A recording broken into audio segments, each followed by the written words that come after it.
High above the Grand Canyon, June 30th, 1956. Two silver airliners slice through crystal-clear sky. United Flight 718, a Douglas DC-7, TWA Flight 2, a Lockheed Super Constellation.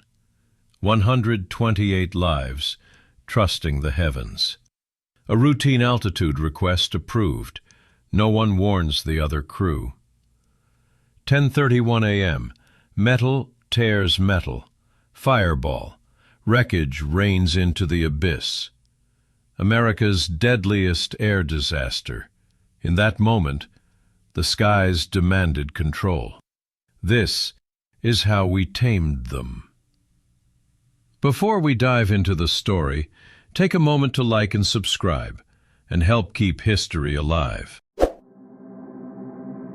The Wild Skies. Tampa Bay, Florida. A wooden flying boat skims the water. The Benoit 14 pilot Tony Janis revs the engine. Beside him sits Abram File, the first paying passenger in history. 23 minutes later, they touch down in St. Petersburg. Commercial aviation is born. Crowds cheer. Newspapers hail the miracle. But no one is watching from above. Across America, airfields are patches of dirt or docks on rivers. No radios, no rules. Controllers? They don't exist yet. A man with colored flags stands on the grass. Green means land. Red means stay away. Pilots fly by the seat of their pants. See and avoid. That's the system. The 1920s roar in. Barnstormers loop and roll over county fairs. Daredevils wing walk for nickels. Male pilots brave blizzards in open cockpits. Passengers? Rare. Terrified. A flight from New York to Chicago takes 12 hours, 6 fuel stops, and prayer. Near misses multiply. Planes buzz too close. Wings clip. Crashes claim stunt pilots, mail carriers, dreamers. Airports handle their own chaos. Newark, Cleveland, Chicago. Tall wooden towers rise, but only watch the runway. Beyond the fence, pilots are alone. No one tracks them across states. No one separates them at altitude. The sky is a lawless frontier. Yet excitement surges. Charles Lindbergh is about to leap the Atlantic. Manufacturers churn out bigger planes. Passengers trickle in. But every headline of a crash chills the public. Mothers refuse to let sons fly. Insurance companies laugh. The industry begs Washington, give us safety, give us trust. Without federal rules, aviation will stall. By 1925, the cracks are canyons. More planes, faster speeds, same old flags. One tragedy away from disaster. America is flying, but blind. First federal footsteps. Washington hears the plea. President Calvin Coolidge signs the Air Commerce Act. For the first time, the federal government steps into the cockpit. The Department of Commerce gets the job. License pilots, certify planes, light the airways, investigate wrecks. A bureau is born. Night beacons blink across the heartland. Giant rotating lights on steel towers every 10 miles. Pilots follow the glowing path like mariners chasing lighthouses. Radio stations spring up. Sparse voices crackle through static. Position report, Cleveland, altitude 3,000. Cities explode with traffic. Chicago Municipal Airport, Newark. Planes stack above like bees. Local towers scream for help. The Bureau takes over en route control on July 6, 1936. 3 centers open: Newark, Chicago, Cleveland.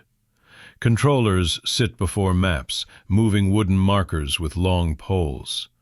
Shrimp boats, they call them. No radar, just voice radio and prayer. Pilots must file flight plans now, instrument ratings required.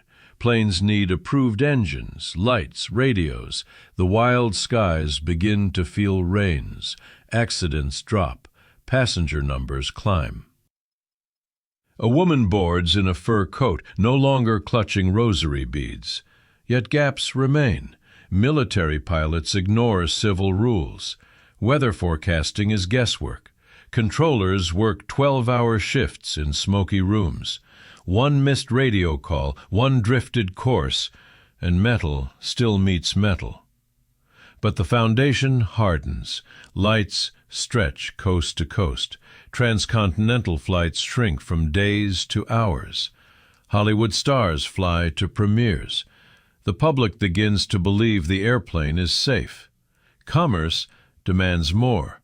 The Bureau races to keep up. A new authority is coming. Centralized authority. President Franklin Roosevelt signs the Civil Aeronautics Act. A new watchdog is born, the Civil Aeronautics Authority. Routes assigned, fares regulated, safety enforced. Modern control centers spread. Precision landing systems blink on runways. Radar arrives, crude but revolutionary. Blips on round screens replace guesswork. Controllers wear headsets like crowns.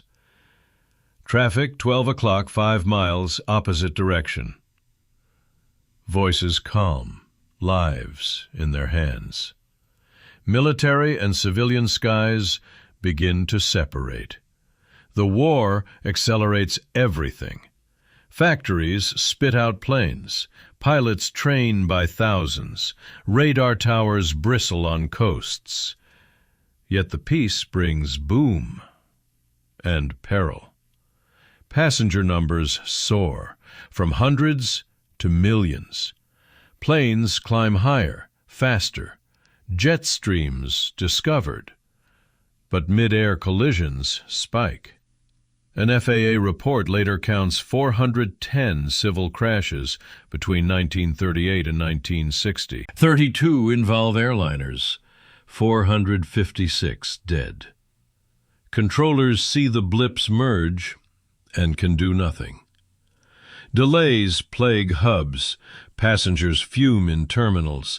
Technology lags desire. Positive control, where government directs every foot of altitude, remains a dream. Visual rules still rule above clouds. Pilots deviate for weather. No one tracks them perfectly. Catastrophe over the canyon. June 30, 1956, Los Angeles International. 2 gleaming airliners push back within minutes. United 718, DC-7, bound for Chicago. TWA-2, Super Constellation, headed to Kansas City. Both climb into azure sky. Visual flight rules. Uncontrolled airspace above 20,000 feet. Pilots free to deviate. TWA hits turbulence. Captain requests 1,000 feet on top. Initially denied. United is nearby. Then approved with warning. United never hears the change. Both crews fly blind to the other. Over the Grand Canyon, sightseeing passengers press noses to windows. Painted desert below. Then, impact. Left wing of the DC-7 slices the Constellation's fuselage. Propellers chew metal. Fuel ignites. 128 souls gone in seconds. Wreckage scatters across sacred red rock. Tail sections hang from cliffs. Bodies unreachable. Helicopters lower rangers on ropes. Recovery takes weeks. Newspapers splash horror. Airliners collide. 128 die. Congress reels. Public outrage boils. The canyon, once a wonder, becomes a grave. Investigators piece together the nightmare. No radar coverage, no mandatory positive control, visual rules in crowded skies. The system failed. President Eisenhower demands action. The skies can no longer police themselves. Birth of the FAA. Congress passes the Federal Aviation Act. President Eisenhower signs. The Federal Aviation Agency is born, later renamed Administration Under Transportation. A new sheriff for the entire sky. Elwood Quesada, first administrator, vows no more canyons. Radar coverage expands. Control towers modernize. Positive control above 24,000 feet becomes mandatory. Every airliner tracked. Every turn approved. The National Transportation Safety Board forms to investigate crashes. Military and civilian traffic separated by corridors. Transponders blink unique codes. Controllers gain tools, faster radars, computerized flight strips, direct phone lines to pilots. Airports swell. Jets arrive. Boeing 707 roars across oceans. Runways lengthen. Terminals gleam. Passengers flood gates. The FAA certifies every bolt, trains every controller, writes every rule. Delays persist, but collisions plummet. By 1967, the framework is steel. The agency oversees 44,000 flights daily. 3 million souls aloft. A nervous system of radar beams and radio waves blankets the nation. Yet challenges loom. Jets crowd corridors. Controllers age. Technology races ahead. The FAA must evolve again. Masters of the Sky. Today, a nationwide web hums. 800 control towers, 21 en route centers. Controllers, 14,000 strong, sit before walls of screens. NextGen satellites replace old radar. Planes broadcast GPS positions every second. Runways talk to cockpits. Weather flows in real time. Dulles Tower at midnight. Lights streak like comets. A controller's voice. Delta 1422, turn left heading 270, descend and maintain 8,000. Calm. Precise. Lives ride on every syllable. Emergencies unfold with choreography. Engine failure over ocean, vectors to nearest runway. Thunderstorms, planes snake through gaps. September 11. Controllers clear the sky in hours. 3,000 aircraft safely down, no collisions. Yet pressure mounts, drones swarm, SpaceX rockets streak, urban air mobility looms. The FAA writes new rules for electric vertical aircraft, supersonic jets, commercial spaceports. Controllers train in simulators that recreate the canyon nightmare. Every story reminds us who we are. Like and subscribe, and help us tell the next one.